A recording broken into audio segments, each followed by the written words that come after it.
Setagaya family murder. Mikio Miyazawa was 44 years old. He worked for Interbrand, the marketing company that actually coined the term Wi-Fi. His wife Yasuko ran a cram school. They had 2 kids. 8-year-old Nina loved ballet and soccer. 6-year-old Ray had a speech impairment, but was described by everyone who knew him as a sweet, gentle kid. They were planning to move in March 2001. A fresh start. A new chapter. They never made it. On the night of December 30th, someone entered their home through an unlocked bathroom window on the 2nd floor. What happened next was brutal and methodical. Ray was strangled first while he slept. When Mikio came to investigate, the intruder attacked him with a sashimi knife on the staircase. The blade tip actually broke off inside his skull. Yasuko and Nina were killed in the attic, where they had tried to hide. But here's where this case becomes unlike anything investigators had ever seen. The killer didn't leave. According to forensic evidence, he remained in that house for somewhere between 2 and 10 hours after murdering an entire family. He went to the kitchen, opened the freezer, and ate 4 cups of ice cream directly from the containers. No spoon. He used sanitary napkins from the bathroom to treat wounds he'd sustained during the attack. He sat at the family computer at 1:18 a.m. and browsed the internet. Some investigators believe he may have actually fallen asleep on the couch before leaving sometime before dawn. Yasuko's mother, who lived in the house next door, discovered the bodies the next morning. Now here's where this gets frustrating. This should have been one of the easiest cases to solve. Police recovered over 12,545 pieces of physical evidence. They had the killer's DNA, his fingerprints, his actual clothing, left neatly folded at the scene. His Slazenger sneakers, size 11, were traced to a specific production run that was never even sold in Japan. They were manufactured in South Korea and distributed only in certain Asian markets. Sand particles found in his hip bag matched 2 locations. One was Edwards Air Force Base in California. The other was the Miura Peninsula near Yokosuka, home to a major U.S. naval base. His DNA revealed mixed ancestry, paternal lineage from East Asia, maternal lineage from Southern Europe or the Caucasus region. His Y chromosome haplogroup appears in roughly 1 in 4 Koreans, 1 in 10 Chinese, and 1 in 13 Japanese. His handkerchief was wrapped around the knife handle, using a technique common in the Philippines. So why hasn't he been caught? The answer lies in Japan's legal limitations. Japan has no legal framework for familial DNA searching, where you identify suspects through relatives in a database. They also can't use DNA phenotyping to generate a facial composite from genetic material. Techniques that have solved cold cases in other countries simply aren't available here. Retired Chief Investigator Takeshi Tsuchida, now 78 years old, still visits the Miyazawa family grave every single year. He told reporters that if they could generate a composite image from the DNA, someone might finally recognize the killer. 246,044 investigators over 25 years. 5 million fingerprints checked, 1.3 million DNA comparisons, 0 arrests. In July 2025, Tokyo police took an unprecedented step. They formally requested Interpol assistance, acknowledging for the first time that the killer may no longer be in Japan, may never have been Japanese at all. The house still stands. The 20 million yen reward, Japan's largest, remains unclaimed. And somewhere, a man who murdered a family and stayed to eat their ice cream has evaded justice for a quarter century. But the Setagaya case, as haunting as it is, at least has the possibility of resolution. The next case on our list? It was solved. And the truth was, somehow worse than the mystery. What if I told you that a man killed 7 people, including an entire family, without ever personally murdering most of them? That he made his victims kill each other? The Kitakyushu serial murder. Futoshi Matsunaga was born in 1961. Prosecutors would later describe him as having a demon's charisma. By his late 20s, he had already stolen approximately 180 million yen through fraud and blackmail. But money wasn't what drove him. Control was. His primary target was a woman named Junko Ogata. She was a gentle preschool teacher. They had been dating since 1982. When her mother Shizumi objected to their relationship, Matsunaga's response was to assault Shizumi. Then he used that assault as blackmail material against the entire family. Over the following years, Matsunaga systematically absorbed the Ogata family into his control. He moved them into a cramped apartment, extracted their money, and enforced absolute obedience through electric shock torture. He would shock victims repeatedly until their resistance broke completely. He shouted religious phrases during torture, telling them spirits were behind them, sucking away their fortune, creating an atmosphere of supernatural terror on top of the physical pain. The killings began in February 1996 with a man named Kumio Toraya, who was tortured to death. But here's where this case becomes almost incomprehensible. Matsunaga made the family members kill each other. Junko's father Takashige was electrocuted by his own daughter Junko, under Matsunaga's orders. Her mother Shizumi was strangled by her daughter-in-law while her granddaughter was forced to hold her down. Her sister Rieko's husband Kazuya, who was starved to death in a bathroom. Her nephew Yuki was strangled by Junko and Aya. And then Aya herself.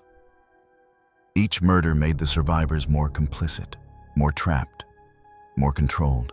If you've killed your own mother, who would ever believe you were a victim? The remains were dismembered, boiled, and disposed of in toilets and the sea. To this day, not a single body has been found. This went on for years, in a regular apartment building, with neighbors on every side. So how was it discovered? Kumio Toraya had a daughter. She was 10 years old when Matsunaga took her captive. For 7 years, she lived under his control. On March 6, 2002, at the age of 17, she escaped. She had tried once before and was recaptured, tortured for attempting to flee, but this time, she made it out. She went to police, and the whole thing unraveled. At trial, Matsunaga denied everything. He called his victims his money trees. Why would he kill them? Prosecutors called the case without comparison in the criminal history of our country. Both Matsunaga and Junko Ogata were initially sentenced to death. But on appeal, something remarkable happened. The High Court reduced Ogata's sentence to life imprisonment. The judges recognized that she had been under what they called total domination, a landmark acknowledgement in Japanese law that coercive control can transform victims into perpetrators. Matsunaga remains on death row today.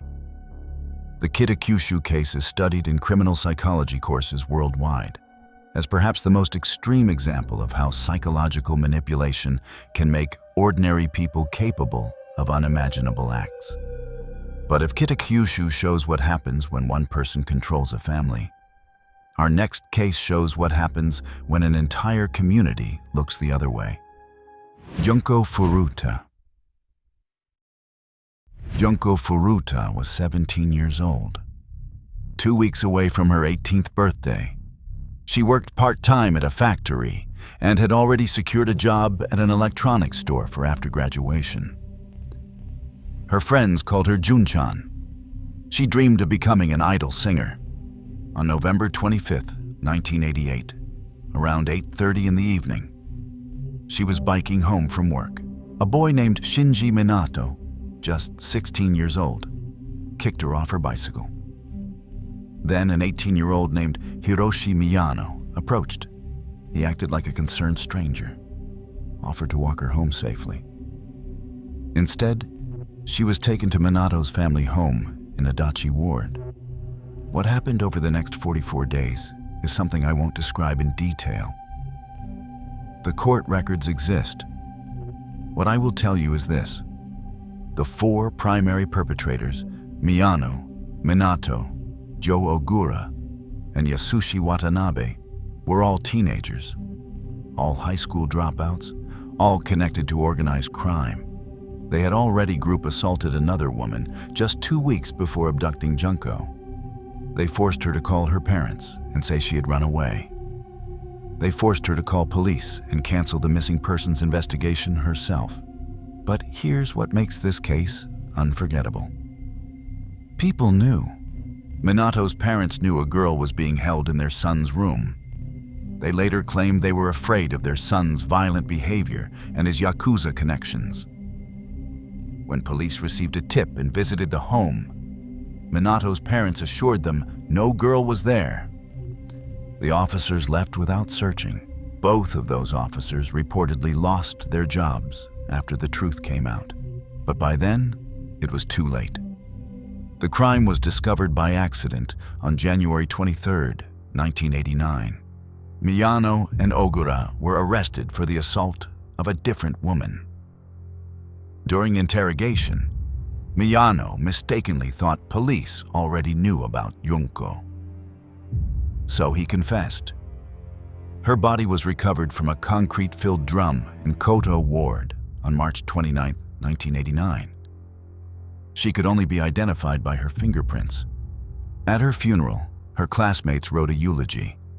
It read, "Jun-chan, welcome back. I never dreamed we would meet again like this. I'm upset with myself that I went on living, unaware of what was happening. Now." The sentences. Hiroshi Miyano, the ringleader, received 20 years. That was the maximum sentence available short of life imprisonment. The others received between 5 and 10 years each.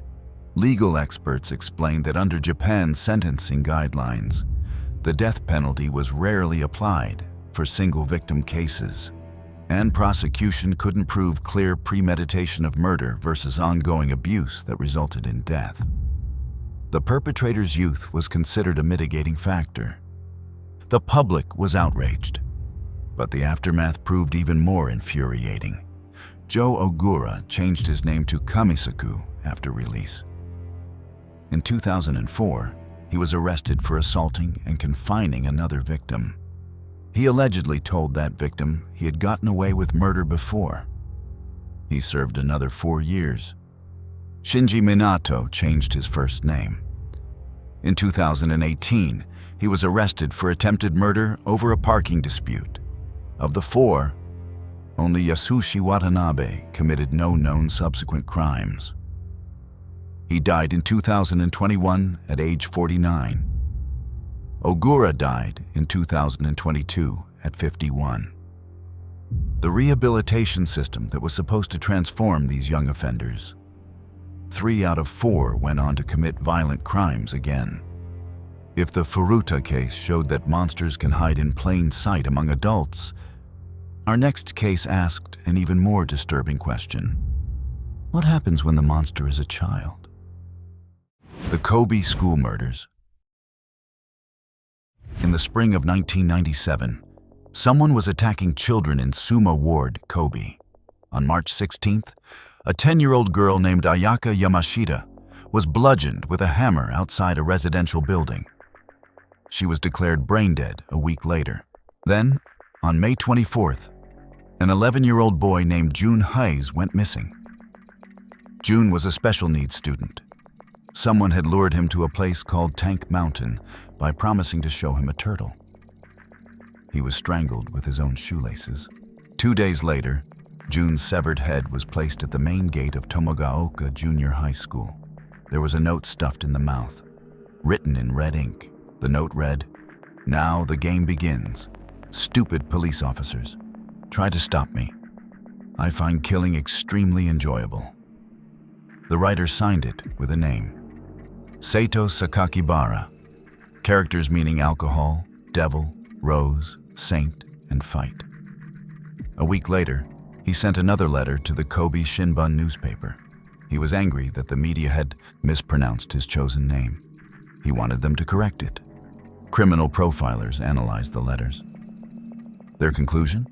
The killer was a highly educated adult male, probably in his 30s. They were wrong. On June 28, 1997, police arrested a 14-year-old boy. He was known legally as Boy A. His real name, later revealed by tabloids, was Shinichiro Azuma. Japan was stunned. CNN reported intense hand-wringing, breast-beating, and soul-searching across the nation. A photo magazine called Focus published his picture before authorities could recall the copies. The psychological evaluation revealed no brain abnormalities, but it diagnosed conduct disorder, sexual sadism, and a history of killing animals. He had killed at least 20 cats before moving on to humans. He had also created a personal deity, something he called Bamoidokishin, a god he said was created from hatred in his childhood. He believed it protected him. When asked about his victims, he showed no remorse. He said it was June's own fault for going with him. Because he was 14, he couldn't be tried as an adult under the laws at the time. He was sent to a juvenile reformatory. He remained there until March 2004, just under 7 years. The Ministry of Justice made an unprecedented public announcement of his release. Normally, juvenile offenders are protected by anonymity. But the public fear was so great that they broke protocol. And then, 11 years later, something happened that reopened every wound. In June 2015, Shinichiro Azuma published a memoir. He called it Zeka, Absolute Song. In it, he described his murders in graphic detail. He wrote passages like, "Let me confess something. I thought the sight was a beauty." The book sold 100,000 copies in 3 weeks. He reportedly earned around 10 million yen. Jun Hase's father, Mamoru Hase, released a statement. He said, "The book completely trampled on our feelings. It shows he doesn't really feel bad about doing what he did." He has since campaigned for Son of Sam laws, legislation that would prevent criminals from profiting from their crimes. Japan still doesn't have such laws. Azuma later created a personal website featuring disturbing artwork. In 2015, tabloids revealed he was living in Saitama Prefecture and working as a welder under a new identity. He is now approximately 42 or 43 years old. His whereabouts today are unknown. The Kobe case changed Japanese law. In 2000, the age at which minors could be tried as adults was lowered from 16 to 14. Transfer to adult prosecution became mandatory for juveniles 16 and older who intentionally caused death, but it also raised questions that still have no answers. Can a child who finds beauty in murder ever truly be rehabilitated? Should they be given the chance? And what do we owe to the victims when their killer walks free? Satomi Mitarai. June 1st, 2004. Class photo day at Okubo Elementary School in Sasebo. 12-year-old Satomi Mitarai followed her classmate to an empty third-floor study room. The classmate, known legally as Girl A, drew the curtains. She removed Satomi's glasses, and she told her she was going to die. Satomi thought it was a joke. Girl A slashed her throat with a box cutter. Both were 6th graders at the same school. Both were children. The motive traced to something that didn't even exist when the Kobe murders happened: the internet. Both girls used a social networking platform called Cafesta. It was a site with avatars and chat rooms, popular with Japanese kids in the early 2000s. In late May, Girl A discovered that Satomi and other classmates had been making fun of her weight in chat rooms, calling her burrito, pretentious, fake. Satomi had also posted negative comments about her on a personal website. Girl A demanded an apology. Satomi refused. 4 days before the killing, Girl A decided Satomi would die. She chose a box cutter after watching a murder mystery TV drama. When the homeroom teacher noticed both girls missing at lunch, Girl A returned to class. She was covered in blood. The box cutter was still in her hand. According to reports, she said, "It's not my blood, it's not me." Another account has her saying, "I have done a bad thing." At 11 years old, Girl A was below Japan's age of criminal responsibility. She could not be criminally prosecuted at all. The family court ordered her institutionalized. The presiding judge stated that she had no mental illness, but had ballooned her aggressive ego, affected by horror novels she had immersed herself in. She was later diagnosed with Asperger's syndrome. Unfortunately, this diagnosis contributed to stigmatization of autism spectrum disorders throughout Japan, something advocacy groups fought against for years. Girl A was released sometime between 2008 and 2013. Reports vary. Her family relocated and changed their names. But here's where this case took a turn no one expected. On class photo day, Girl A had been wearing a University of Nevada sweatshirt. The internet gave her a nickname, Nevada Tan, and she became a meme. Artists on Japanese image boards began drawing her in cute, anime-style illustrations, with blood, with box cutters. Fan art depicting a child murderer as a character. A German band named themselves Nevada Tan before changing to Panic Under Pressure. The phenomenon spread globally. While Satomi Mitarai's family buried their daughter, the internet was turning her killer into a character.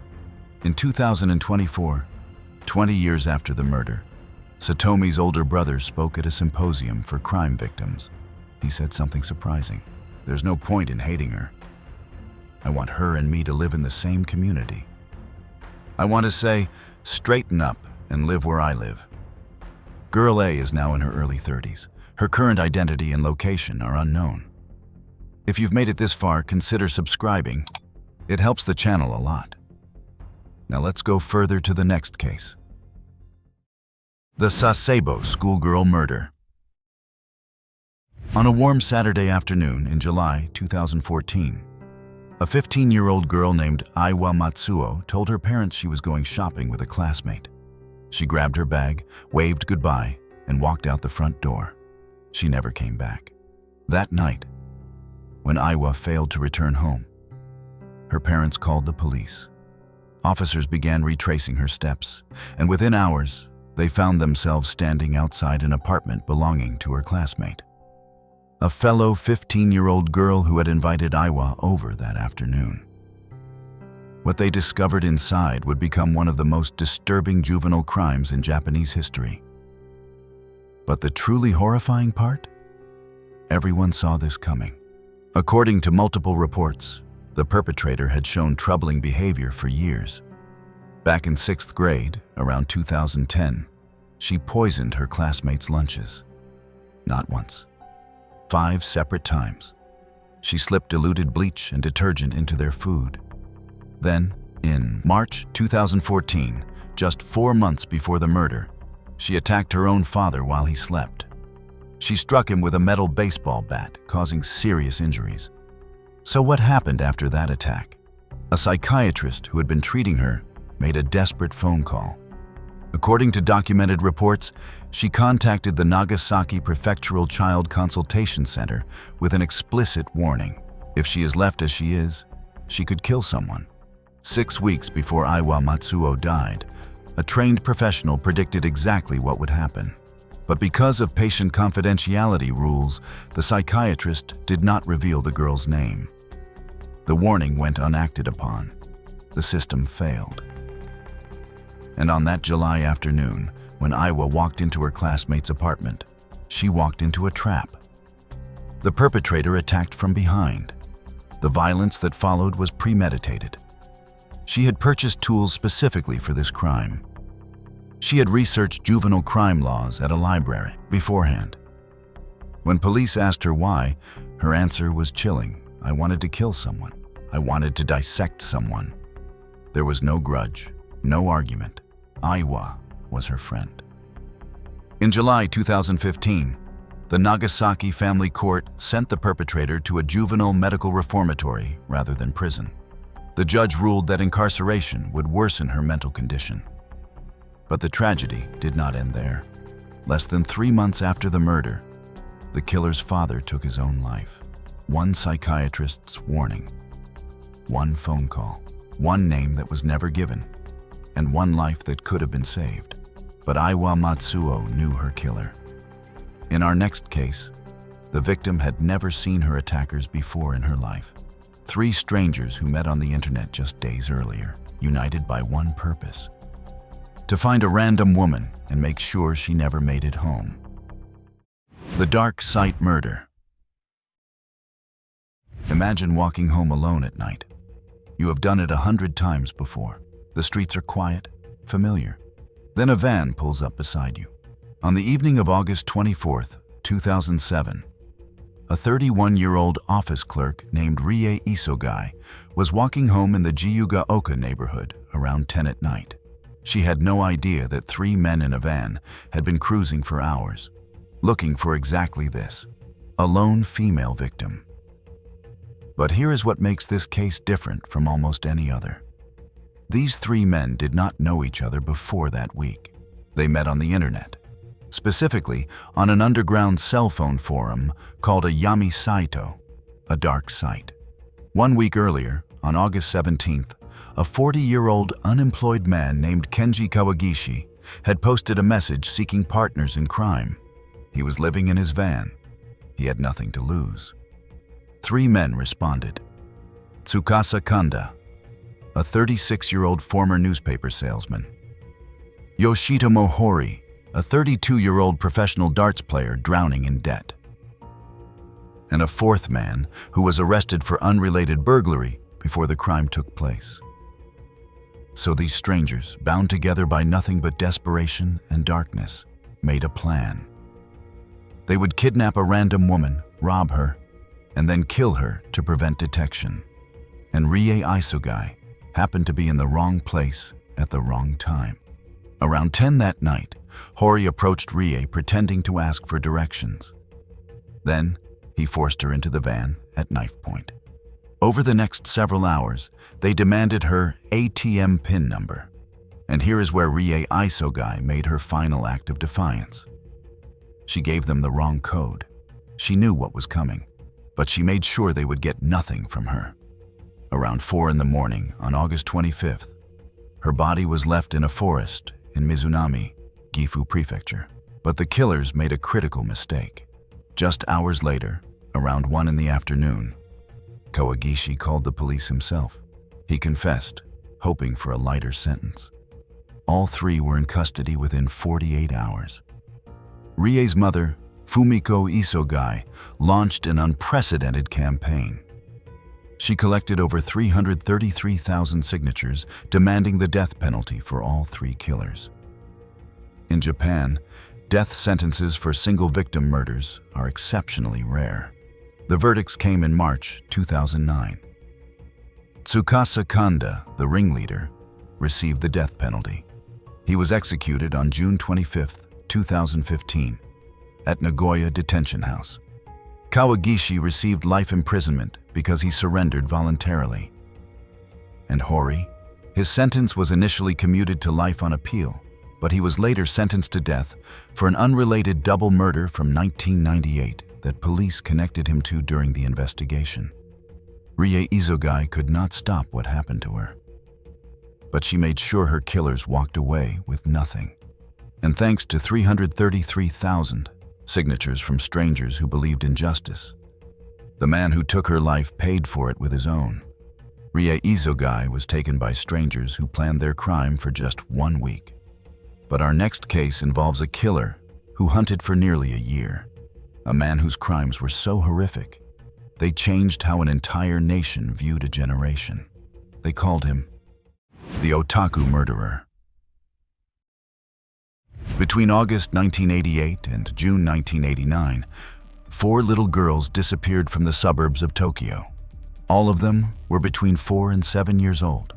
All of them vanished without a trace. And then the letters started arriving.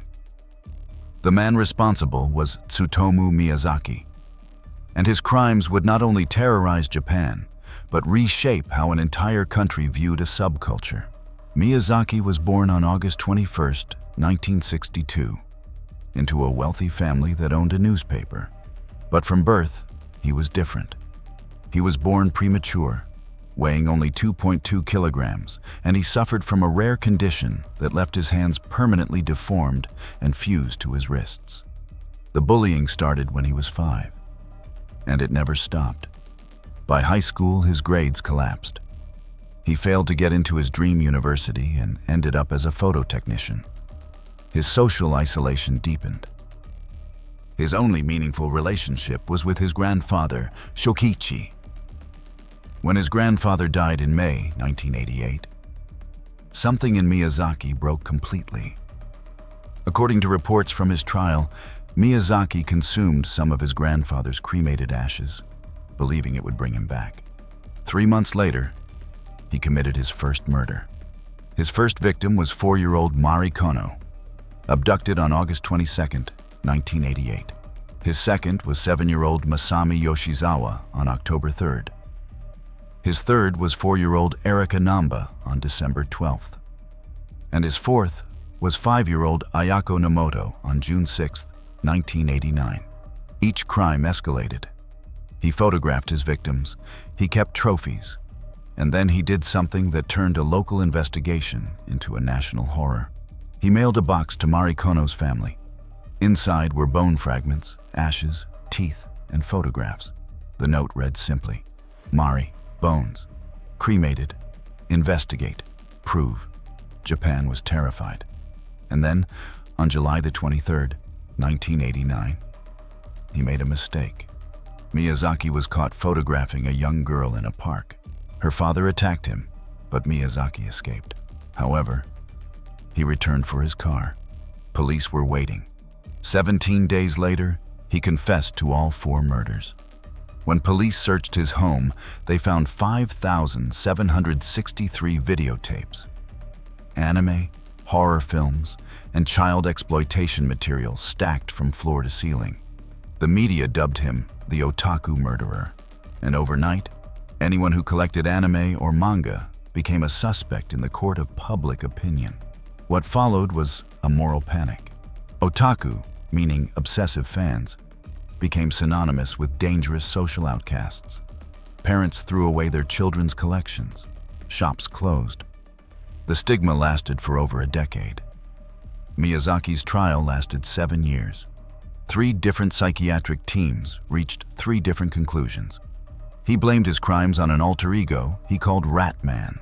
But on January 17, 2006, the Supreme Court ruled he was mentally competent and responsible for his actions. On June 17, 2008, Tsutomu Miyazaki was executed by hanging. He was 45 years old, 4 little girls, 5,000 tapes, and a stigma that haunted an entire generation. Miyazaki's crimes shocked Japan, but they targeted Japanese children in Japanese neighborhoods. Our next case would force the world to pay attention. A young British woman who came to Tokyo looking for adventure, only to cross paths with a predator who had been hiding in plain sight for nearly a decade. Lucy Blackman. Lucy Blackman was 21 years old, blonde, beautiful, and looking for adventure. She had been a flight attendant for British Airways, but she wanted something different. So in May 2000, she flew to Tokyo on a tourist visa and got a job as a hostess at a Roppongi nightclub called Casablanca. The job was simple: talk to wealthy men, drink with them, sing karaoke, and sometimes go on paid dinner dates called dohan. On July 1st, 2000, Lucy left for one of these dinner dates. She was never seen alive again. The next day, Lucy's roommate Louise received a strange phone call. A man calling himself Akira Takagi claimed Lucy had joined a religious cult and was undergoing training. Nobody believed him. Lucy's father, Tim Blackman, flew to Japan and launched one of the most aggressive missing person campaigns the country had ever seen. He held press conferences on primetime news. He distributed 30,000 posters across Tokyo. He secured £100,000 reward from an anonymous businessman. He met with UK Foreign Secretary Robin Cook. He met with Prime Minister Tony Blair, who raised the case directly with the Japanese Prime Minister. But for 7 months, nothing, until 3 women came forward with a disturbing pattern. They had all woken up in a strange man's bed with no memory of how they got there. Police tracked suspicious purchases: a chainsaw, cement, a portable tent, and the trail led to one man, Joji Obara. Joji Obara was born Kim Sung-jong in 1952, the son of a Korean immigrant who rose from scrap collector to pachinko parlor millionaire. Obara inherited massive wealth, attended one of Japan's most prestigious universities, and built a property empire worth an estimated $38 million. He was also, police would discover, a serial predator.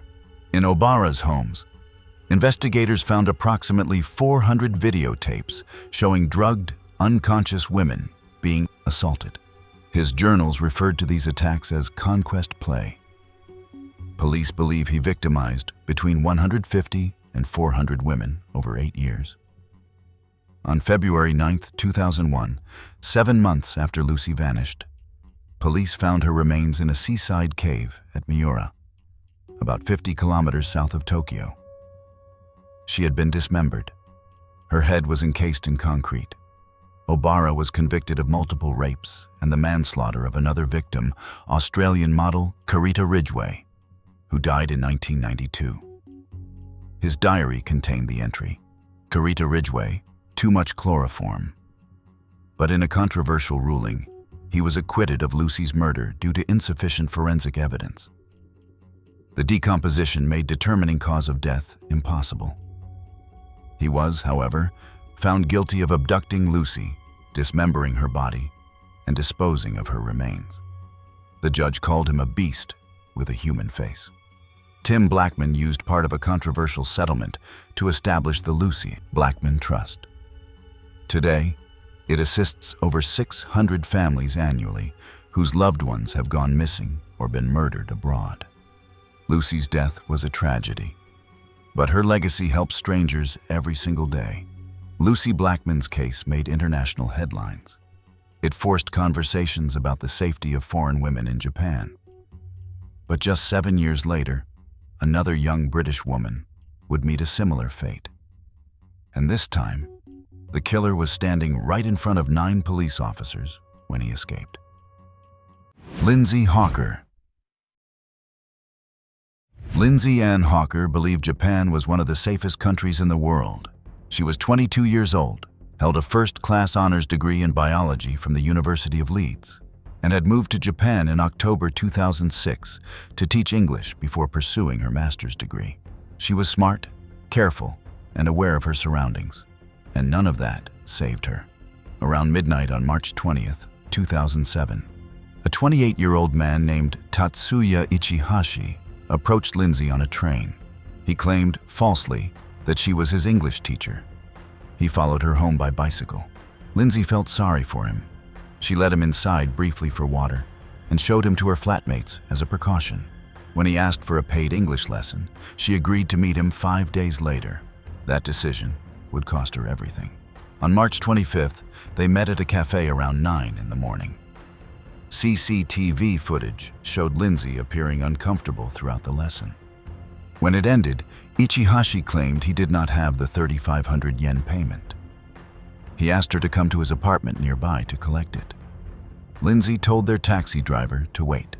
When she did not return after 7 minutes, he left. Inside the apartment, Ichihashi attacked immediately. The next day, after Lindsay's roommates found a note with Ichihashi's address, police were dispatched. By 7 that evening, 9 officers had assembled outside his apartment. And then something unbelievable happened. Around 9 at night, 2 hours after police arrived, Ichihashi emerged carrying a backpack. An officer grabbed his bag. But Ichihashi slipped free and ran. 9 police officers, 1 suspect, and he got away. Why? None of the officers had radios. They could not coordinate between floors.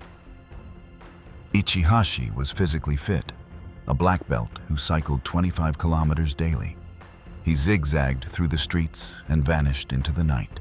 After he fled, police entered the apartment and found Lindsay's body on the balcony. She had been buried in a bathtub filled with sand and compost.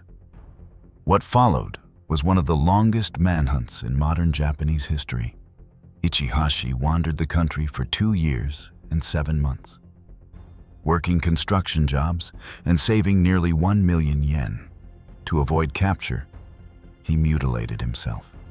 He bound his nose with needle and thread to narrow it. He cut off part of his lower lip with scissors in a public bathroom. He sliced off 2 facial moles with a box cutter. And then, in October 2009, he paid for professional plastic surgery in Nagoya.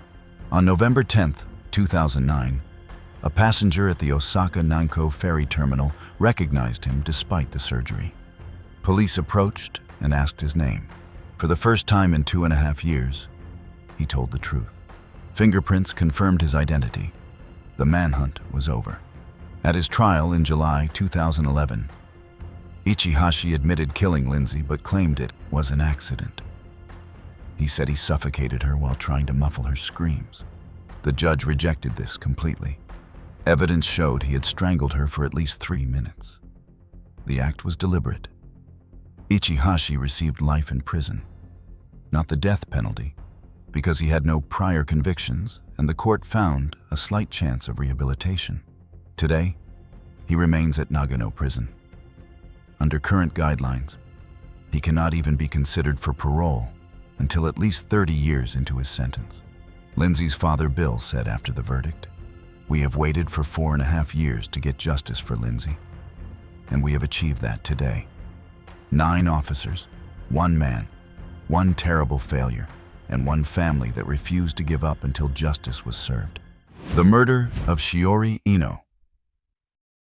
On a Tuesday afternoon in October 1999, a 21-year-old university student named Shiori Ino left her home to catch the train to class. She had done this hundreds of times before. The walk to Okagawa Station took about 15 minutes. It was the middle of the day, broad daylight, people everywhere. At 12:45 in the afternoon, a man approached her near the station. He pulled out a knife and stabbed her twice. She collapsed on the sidewalk. By 12:50, Shiori Ino was dead. But here is what makes this case different from almost any murder you have ever heard of. Shiori knew this was coming.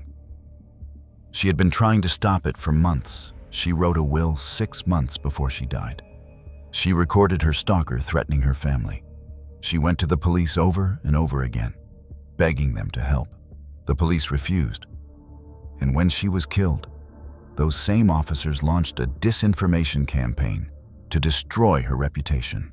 This is the story of how one woman's murder exposed the darkest failures of Japanese law enforcement, and how her father spent the next 25 years making sure no one else would die the way his daughter did. Shiori Ino met a man at an amusement arcade near Omiya Station. He told her his name was Kazuhito Komatsu.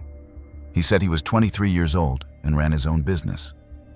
Both of those things were lies. Komatsu was actually 26. And his business? He ran brothels with his older brother Takeshi, who was a firefighter by day. When Shiori discovered the truth and tried to end things, Komatsu did not accept it. The harassment started immediately. Phone calls, letters, showing up uninvited, following her, watching her house. By March, Shiori was so afraid that she did something most 21-year-olds never think about. She wrote a will. Think about that. A university student, barely into adulthood, sitting down to write her final wishes because she believed she was going to be killed. But she did not give up. She fought back. On June 14, 1999, both Komatsu brothers showed up at her family home. They threatened her parents. They made it clear what would happen if she did not comply. And Shiori recorded the entire conversation. The next day, she took that recording to the Ajeo police station. She had evidence. She had documentation. She had months of harassment on record. The police told her there was nothing they could do. She went back the next day. Same answer. Here is what the officers actually did with her criminal complaint. They altered it. They changed it from a formal complaint that would require investigation into a simple deposition that could be filed away and forgotten. They buried it. Over the next 4 months, the Komatsu brothers distributed hundreds of slanderous posters throughout Shiori's neighborhood. They spread lies about her. They made her life unbearable. And on October 26th, while Kazuhito Komatsu sat in Okinawa establishing an alibi, a hitman named Yoshifumi Kubota waited near Okinawa Station with a knife and 20 million yen worth of motivation. Shiori never made it to class. After her death, the Saitama Prefectural Police did not apologize. They did not admit they had failed her. Instead, they started a whisper campaign. They told reporters that Shiori was promiscuous, that she had expensive tastes, that she worked as an escort. None of it was true. But an investigative journalist named Kiyoshi Shimizu refused to accept the official story. He dug into the case. He tracked the primary stalker to Hokkaido. His reporting in Focus magazine exposed everything. 3 senior officers were eventually convicted for altering Shiori's complaint. 6 more were disciplined. In 2003, courts ordered Saitama Prefecture to pay 5.5 million yen to the Ino family. But for Shiori's father Kenichi, money was never the point. Before Shiori Ino died, stalking was not a crime in Japan. There was no law against it. Police had no legal framework to intervene. Her murder changed that. The Anti-Stalking Act passed in November 2000. It has been strengthened 5 times since then. In 2013, they added email harassment. In 2016, social media. In 2021, GPS tracking. In 2025, Bluetooth tracking devices. Today, Kenichi Ino is 75 years old. He still lectures at police academies across Japan, teaching officers how to recognize stalking before it turns deadly. His statement about his daughter's death remains as true now as it was 25 years ago. The perpetrator, the police, and the media killed my daughter. Shiori Ino was failed by a system that refused to protect her. But the laws written after her death have saved countless others. Kaede Ariyama. Kaede Ariyama was 7 years old, a first grader at Tomio North Elementary School in Nara City. Her teachers described her as extremely kind. She volunteered to carry heavy items for her classmates. She had a younger sister. Her father, Shigeru, worked at a local company. On November 17, 2004, Kaede finished school around 1 in the afternoon and began the walk home. It was about 1.5 kilometers, a route she had taken many times before. She never arrived. The man who took her was named Kaoru Kobayashi. He was 35 years old, a newspaper delivery man for Mainichi Shimbun, and he should never have been free. In 1989, Kobayashi was convicted of sexually assaulting 8 children. His sentence? A 2-year suspended sentence. He walked free. In October 1991, he tried to strangle a 5-year-old girl who resisted his assault. This time, he received 3 years in prison. He was paroled in November 1995. And then the system lost track of him completely. No monitoring, no registration. No one checking where he lived or what he was doing. Japan had no sex offender tracking system. Once you served your time, you disappeared back into society. In September 2004, Kobayashi was indicted for sexually assaulting a 6-year-old girl. The case was pending. He was awaiting trial. And on the morning of November 17th, an arrest warrant was issued for him on unrelated embezzlement charges. But the manager he had stolen from chose not to inform police because Kobayashi promised to repay the money. The warrant was never executed. That same afternoon, Kobayashi drove to Nara looking for a victim. Around 10 in the morning, Kobayashi drove from his home to Osaka, cruising for potential victims. By 1:30 in the afternoon, he had moved to Nara's Tomio district, an area he knew from a previous job. Sometime that afternoon, he spotted Kaede walking alone near a police station. A witness later reported seeing her approach his car. He took her to his apartment. That evening, around 7, her family reported her missing. Around 8 that night, Kaide's mother received a message on her phone. It contained a photograph. "I've got your daughter." Just after midnight, a passerby discovered Kaede's body in a roadside ditch in Heguri town, about 6 kilometers from her home. She had been drowned in a bathtub, but Kobayashi was not finished. Nearly a month later, he sent another message to the family. "I'll take her baby sister next." He also showed photographs of Kaede to customers at a local bar, claiming they came from a website. On December 30th, 2004, police traced the threatening messages to Kobayashi's cell phone through tower records. When officers arrived to arrest him, he was delivering newspapers. The morning edition carried headlines about his imminent capture. At his trial in September 2006, Kobayashi showed no remorse. He told the court he wanted to be sentenced to death as quickly as possible so he could leave a legacy as, quote, "the next Tsutomu Miyazaki." The judge called the crime cold-blooded and vicious, with no extenuating circumstances. Kobayashi was sentenced to death. It was the first death sentence in Japan since 1983 for a single murder committed during molestation. On February 21st, 2013, Kaoru Kobayashi was executed by hanging at Osaka Detention House. He was 44 years old. Kaede Ariyama's murder forced Japan to confront a reality it had ignored for decades. The country had no system for tracking sex offenders after release, no way to know where they lived, no way to monitor their behavior. 6 months after Kaede's death, the National Police Agency began receiving information on release dates and addresses of convicted child sex offenders. By 2023, over 2,500 offenders had been tracked under this system. For the first time, Japanese prisons introduced rehabilitation programs for sex offenders, treatment for pedophilia, impulse control training, things that did not exist before a 7-year-old girl died because a man who attacked 8 children was released without any supervision at all. Every year on November 17th, Tomio North Elementary School holds a life assembly. Students observe a moment of silence. The bell rings 7 times, one for each year of Kaede's life.